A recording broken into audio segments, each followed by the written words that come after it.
You ready? Let's fly. Yeah.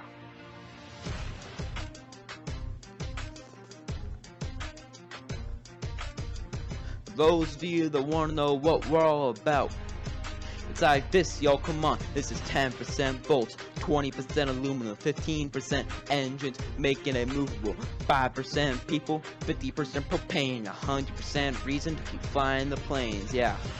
I'll start it back at 1926 with the air commerce set, regulating, finding the fix. Flying was a luxury, costed a house loan in spite of the fact that it was primitive then, you know. That's good. Innovations came. It's not about the dollar, it's all about the knowledge and making them better, more efficient, making sure the gauge stays up. Means when the pilot touches down, tarmac's picking it up. Let's go. Along came the best of planes. It was called the Douglas. Came out in the 30s, but it was still leaving him starstruck. Range was 1,500 miles in the air despite the fact. Couldn't fly very far because that was only Houston to LAX. Go anywhere in the world in only a week or less, instead of sailing on a boat where sharks could eat your flesh. Boeing was a key factor of it all, and with autopilot didn't have to rely on the skills of them flying. 20% first class, 80% coach be 100% here in your assigned seat though. Please follow this short video for your own safe day. And I heard that Boeing 747 is the name of the plane. Passengers sat in their seats, gave them their drinks. So like Sprite, Mammoth services, the mostest thing. Didn't cost much now, but went for less than $1,000. Airlines could divide seats for the norms and the rich bros.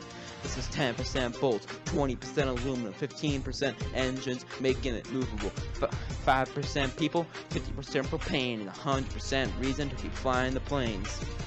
Not to mention the jobs and whole economies it boosts. Going to some island, it's hot, and all the tickets they bought. One with the tourists, connections, bring them here, send them up. For each and every airport there are tons and hundreds of jobs. 104 years in the past, first official flight was flown and led by a man named Tony Janus, which left the world blown. With a boom in the airline industry in sight, Janus took a big leap which helped lead to transcontinental flight. After World War II was over with, new innovations like composites, inventions made by Boeing. Lighter weight, more efficient planes, keep it in the air longer. In the 50s, the range boomed, passengers got champagne. Yo, he's living proof, got him rocking in the Concorde, the first supersonic airliner setting world records, but it was terrible for the environment, so had to be discontinued. Still good for the show. 2007, Airbus A380 was introduced, has so many seats, live in the whole wide world bemused because it's got 2 decks and it can fit hundreds. Great for long haul flights, New York to Paris, Dubai to London. On the other hand, there's the long and skinny Dreamliner, those low demand routes, Buenos Aires to Mumbai. Insane range of over 9,000 miles, a whole globe can fly, and it's ridiculous without even trying. How does it do it?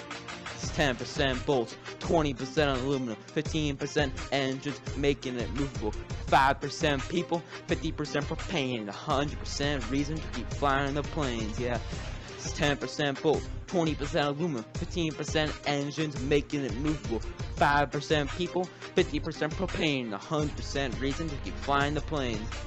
Yeah. So I lied, it's actually like 60% metal, 20% engines, 20% cargo. Their modes of dress have shifted from the uncomfortable bustle and hobbled skirts of yesterday.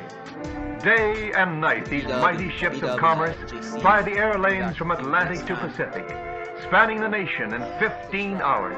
Up, up, high up into the substratosphere rises the 45-ton TWA Stratoliner. On into a night sky. The big silver